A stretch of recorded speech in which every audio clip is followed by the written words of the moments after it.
देखिए, आज का टॉपिक है वाक्य लेखन के गुण। कहने का मतलब वाक्य को जब लिखा जाता है तो उसमें क्या गुण समाहित होने चाहिए, क्या नहीं होने चाहिए, इसके बारे में बताएंगे।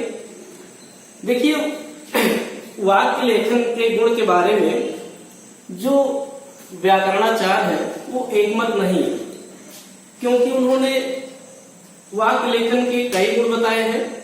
फिर भी जो है, जो कुछ प्रमुख गुण है उनको हम विस्तार से बता सकते हैं। जैसे कुछ प्रमुख गुण हैं वाक्य लेखन के।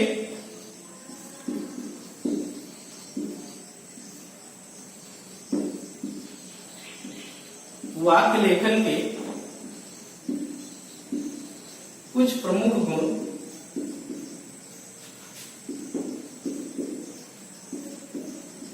निम्न है, जिनको हम एक एक करके समझ सकते हैं। पहला गुण क्या है कि उसमें अर्थात वाक्य में सबसे पहले क्या गुण होना चाहिए, उसमें सार्थकता होनी चाहिए। कहने का मतलब वाक्य जो है कोई ना कोई उसका सार्थक अर्थ निकले।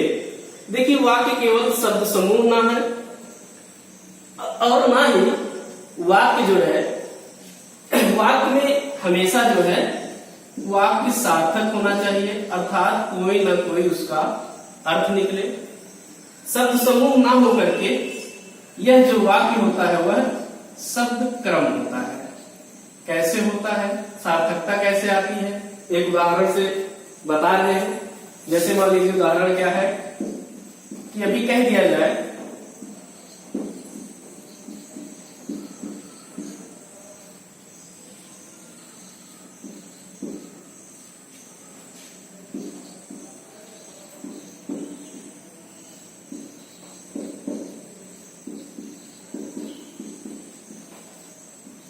देखिए, उदाहरण क्या है।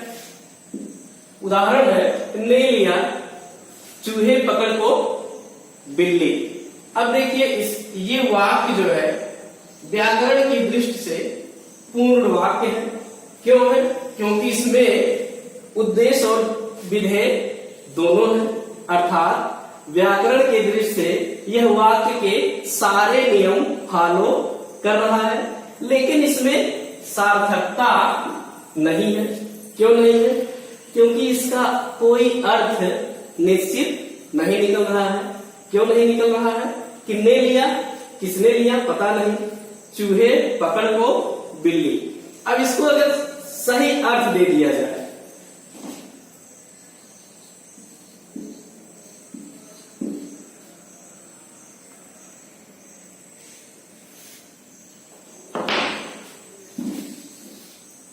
सही अर्थ दे दिया जाए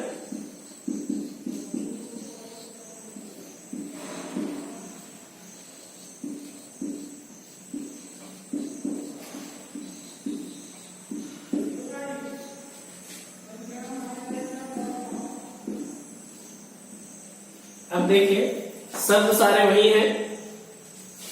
हमने बिल्ली को यहां रख दिया, फिर बिल्ली के साथ कारक चिन्ह लगा दिया ने, अब फिर चूहे को और फिर पकड़ना। अब देखिए, उसी शब्द से मिलकर एक निश्चित वाक्य बन गया, वो भी पूर्ण अर्थ दे रहा है और वो भी सार्थक कि बिल्ली ने चूहे को पकड़ लिया। तो वाक्य का पहला गुण होना क्या चाहिए कि उसमें जो है सार्थकता होनी चाहिए, मतलब कोई ना कोई अर्थ देना चाहिए जो सटीक अर्थ दे। अगर सटीक अर्थ नहीं दे रहा है तो वह वाक्य लेखन के गुण को फॉलो नहीं कर रहा। एक और उदाहरण हम बता रहे हैं, कभी कभी वाक्य जो है वो दो अर्थी होता है, मतलब कई अर्थ प्रदान करता है। जैसे उदाहरण के स्वरूप देख लीजिए कि क्या है। जैसे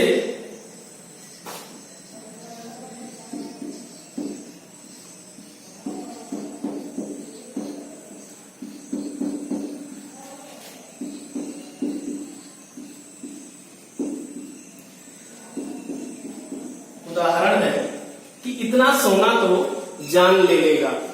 अब देखिए ये दो अर्थी वाक्य है, ये संपूर्ण वाक्य है और वाक्य के सारे नियम को फॉलो कर रहा है, फिर भी जो है ये दो अर्थ दे रहा है। अब यहां सोना क्रिया भी है और सोना संज्ञा भी है, क्रिया के साथ साथ संज्ञा भी है। अब अगर क्रिया के रूप में इसके अर्थ को देख रहे हैं तो सोने का मतलब सोना है, नींद में सोना। अब अगर इतना अधिक आप सो रहे हैं तो भी ये जान ले लेगा। अगर इसको हम संज्ञा की दृष्टि मानते हैं तो सोना धातु हो जा रही है और वो अर्थ दे रहा है कि अगर इतना ज्यादा सोना है तो भी यह जान ले लेगा।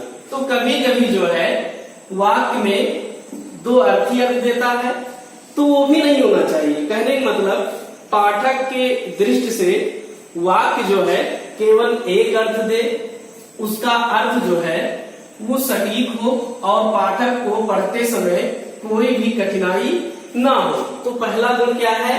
सार्थकता, कि वाक्य में सार्थकता होनी चाहिए और यह वाक्य लेखन का पहला गुण है। अब देखिए वाक्य लेखन का जो दूसरा गुण है वह है सत्यता।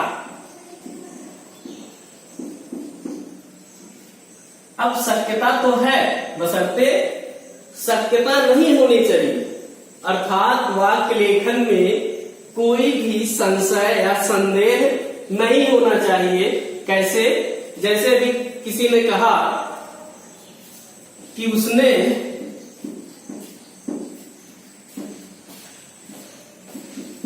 कुत्ते को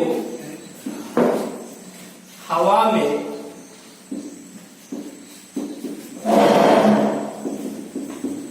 उड़ते देखा है और वह अपने मुंह में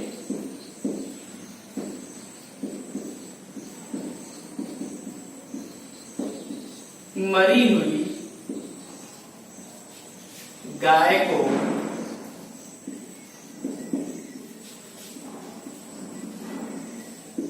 लटकाए ले जा रहा था। देखिए पूरा वाक्य कि उसने क्या कहा कि उसने कुत्ते को हवा में उड़ते देखा है और वह कौन? कुत्ता अपने मुंह में मरी हुई गाय को लटकाए ले जा रहा था।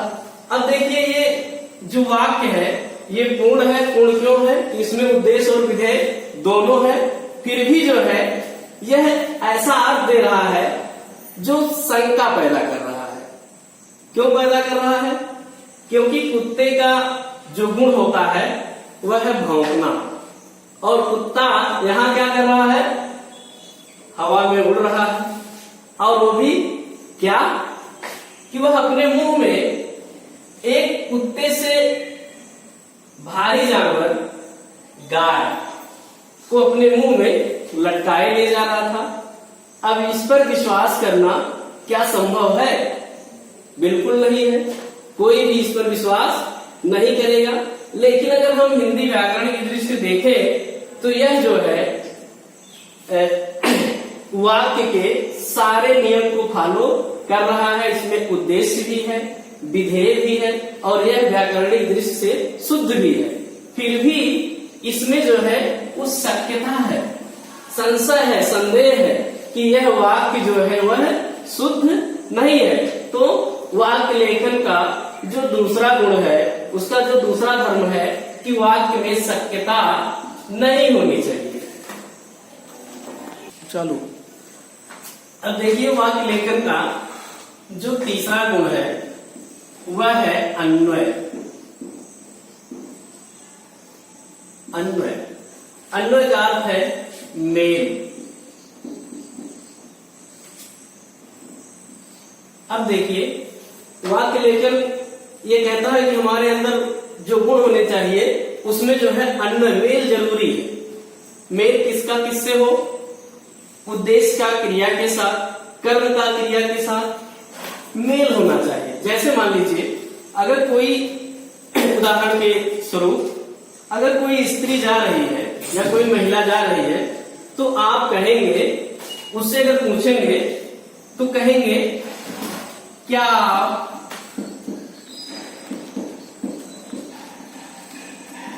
जा रही हैं? क्या आप जा रही हैं? और अगर कोई पुरुष जाता है तो उससे पूछेंगे तो क्या कहेंगे कि क्या आप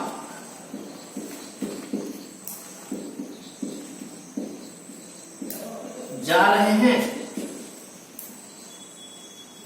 अब पूछने वाला अगर जाने वाले से बड़ा है और जाने वाला छोटा है तो वो पूछेगा, कहेगा क्या कि क्या तुम जा रहे हो? तो इसका क्या होता है? अन्वय मेल होता है। अगर ये मेल नहीं हो और ये कह दिया जाए कि क्या आप जा रहे हैं, और किससे कह दिया जाए? महिला से, और पुरुष से कह दिया जाए कि क्या आप जा रही हैं? अब देखिए अगर इनका मेल नहीं होगा, ये जा रहे हैं किससे कहा गया? स्त्री से पूछा गया, और पुरुष से पूछा गया कि क्या आप जा रही हैं, तो ये जो है वाक्य का मेल नहीं होगा। अर्थात जो अर्थ देगा वो असमंजस का अर्थ देगा, और जो है जिससे आप पूछ रहे हैं शायद वह आपके बात का उत्तर भी ना दे। तो वाक्य का जो अगला गुण है वो है अन्वय। कहने का मतलब वाक्य में मेल बहुत ही आवश्यक है। अब देखिए अगला जो है वाक्य लेखन का गुण है पूर्णता। कहने का मतलब वाक्य में पूर्णता होनी चाहिए। वाक्य जो है वह अपूर्ण अर्थ ना दे। जैसे मान लीजिए उदाहरण दे रहे हैं,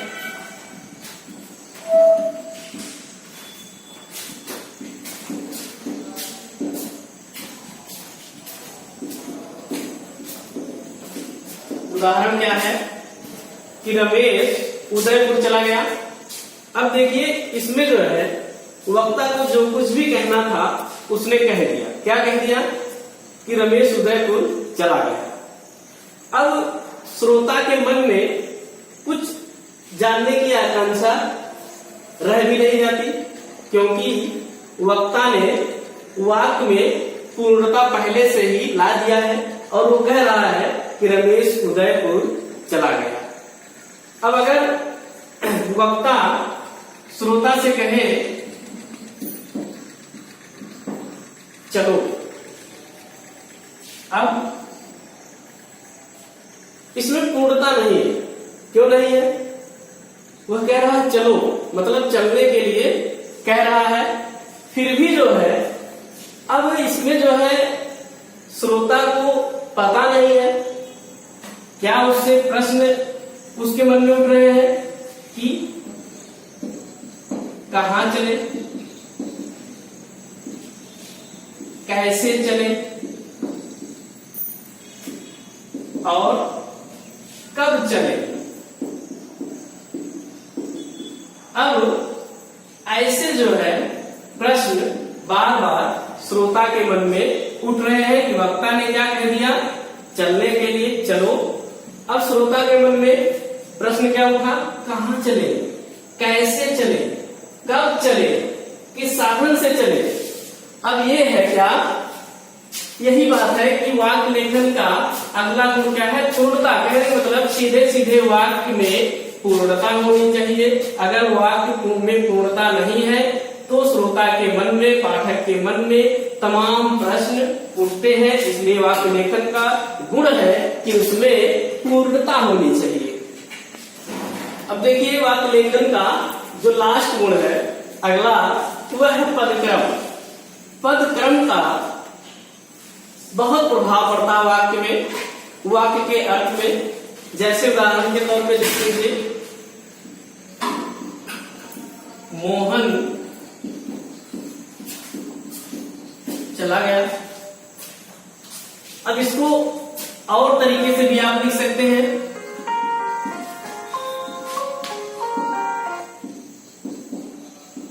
चला गया मोहन, देखिए शब्द वही है और अर्थ भी लगभग वही है। यहां कह रहा है मोहन चला गया और यहां भी चला गया और मोहन, लेकिन पदक्रम जो है वो इधर का उधर हो रहा है। जैसे एक और उदाहरण देख लीजिए, उसने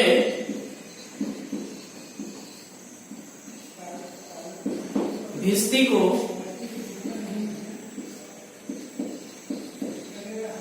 एक दिन के लिए राजा बना दिया।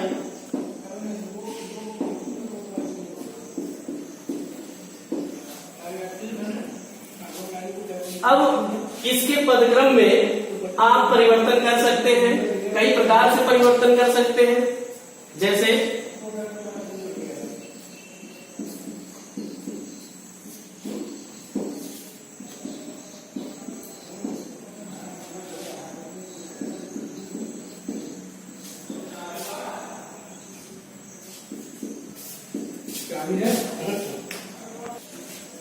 देखिए जो पहला वाक्य है कि उसने भिस्ती को एक दिन के लिए राजा बना दिया।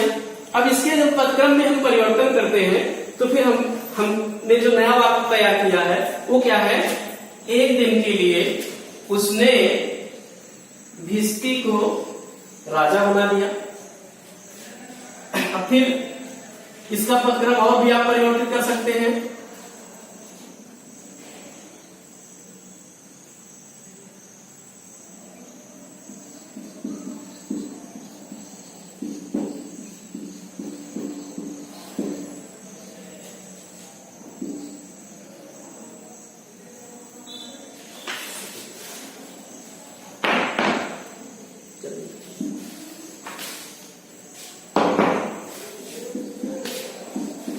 परिवर्तन कैसे करेंगे, भिस्ती को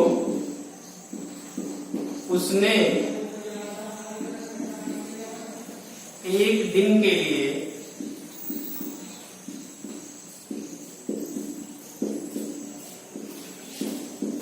राजा बना दिया।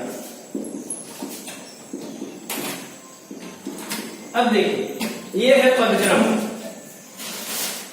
कि एक वाक्य को कई पदों में उसके क्रम में परिवर्तन करके लिखा जा सकता है, लेकिन जो है जो शुद्ध अर्थ दे रहा है वो पहला वाक्य कि उसने जो है भिस्ती को एक दिन के लिए राजा बना दिया। अर्थात वाक्य का जो एक और लेखन का गुण है वह है पदक्रम।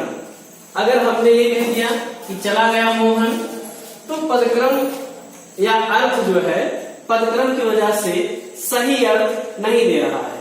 अगर हम ये कह दें कि मोहन चला गया तो यह व्याकरणिक दृष्टि से शुद्ध होगा। इसलिए पदक्रम का भी वाक्य लेखन में बहुत ही अधिक महत्व है।